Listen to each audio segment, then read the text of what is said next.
All right, is the market going up? Is it going down? What the hell is going on? But seriously though, the economy is going so wild right now. The pandemic continues and so many people globally are just unable to get vaccinated. Not to mention the amount of people that are flat out refusing in the United States, which is kind of funny, but that's a different story. The housing market is skyrocketing, and supply chain issues are making it difficult to keep up with demand. And to top it all off, the government is just spending money like it's nobody's business. So a little different from usual, I'm gonna break down a few pieces of the economy that will help you make better financial decisions. All right, let's get at it.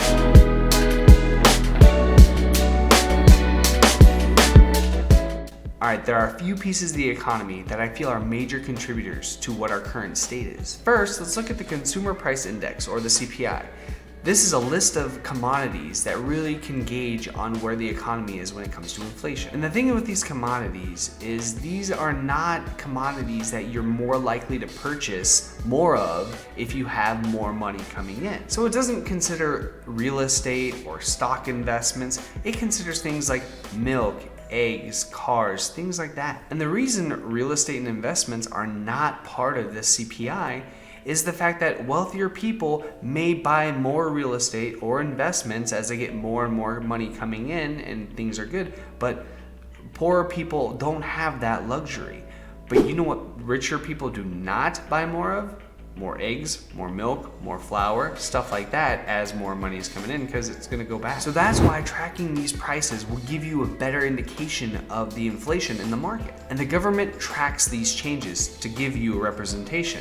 And the thing is, in 2021, the price of these commodities went up on average of 6.8%. So we can safely say that inflation last year in 2021 was 6.8%. Makes sense, right? Now it's easy to point fingers at people to say, oh, it's your fault, it's your fault. But you know what you should do with this finger is hit that like and subscribe button because it really does help and I appreciate it. All right, now that we're done with that, the next issues really fall into supply and demand. The supply chain shortage and the housing market both really fall into that. And the reason probably isn't what you really think about when you think of supply and demand and housing and supply chain. All right, let's look at the supply chain issues. We've probably seen on the news of all those cargo ships that are just hanging out in Los Angeles, just trying to get offloaded to get to the consumer. And yes, this is a problem because these items are not being offloaded to fill the supply gaps.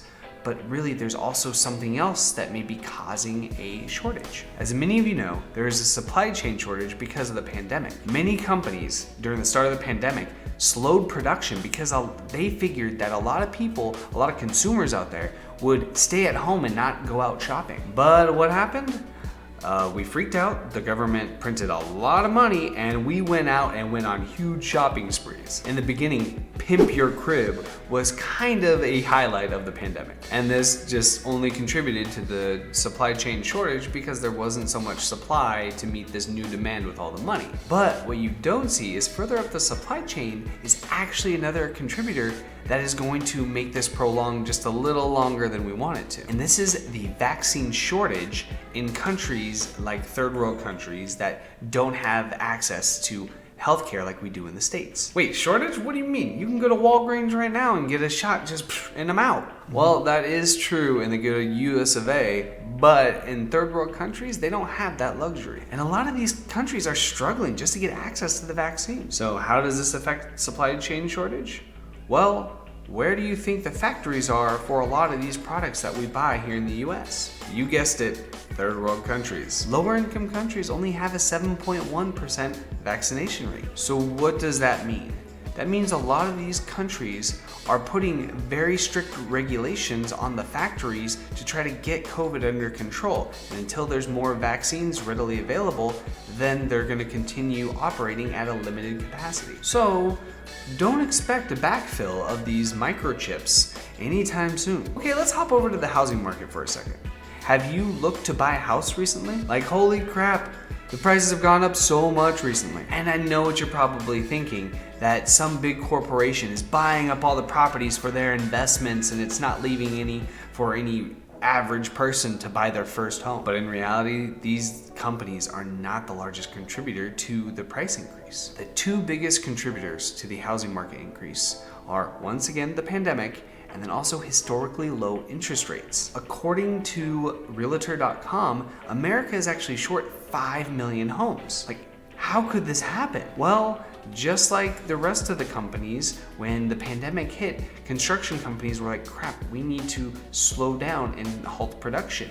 And that just created a backlog that just stacked up over time. I mean, come on, who buys a home during a pandemic, right? Well, apparently a lot of people. A lot of people use that money that the government was printing, their stimulus check, to have as a down payment for their first home, which means there are a lot of people out there that were shopping for a new home, and so the houses were flying off the shelves and no new ones were being built to fill that gap. And this only pushed the shortage further and kept the prices continuing to rise. Then when the shortage got really low and the prices increased so much, a lot of people were like, I'm gonna take advantage of this, I'm gonna sell my home and make a huge profit. And what they would do is they would look for another property. But the problem is there were none on the market. Like, trust me, it was really hard to be competitive for good properties in this market. So a lot of people, they just decided that they were gonna sit on their property and just hang out for a while supply went back up. But all that did was create more of a shortage because people aren't selling their house. So the thing is, it has never been cheaper to borrow money. So people with that stimulus check could actually afford more house than they could have, say, 10 years ago. For example, say you can only afford $2,000 a month for a mortgage payment. At an interest rate of 5%, which is actually still pretty low relatively, you could afford a $375,000 house on a 30-year mortgage. Now at 3%, you can afford a $475,000 house with the same monthly payment. Like, that is a huge difference. So people were taking advantage of this to move up in the quality of neighborhood while they had the opportunity. Again, there hasn't been a better time to borrow money. With interest payments so low, you can keep those payments down and get more for your money. But the biggest thing is inflation. The dollar amount for that mortgage payment will stay the same and constant throughout the 30 years of the mortgage. But on the other hand, the value of the dollar for that payment will decrease over time. Okay, so say you borrowed $10,000.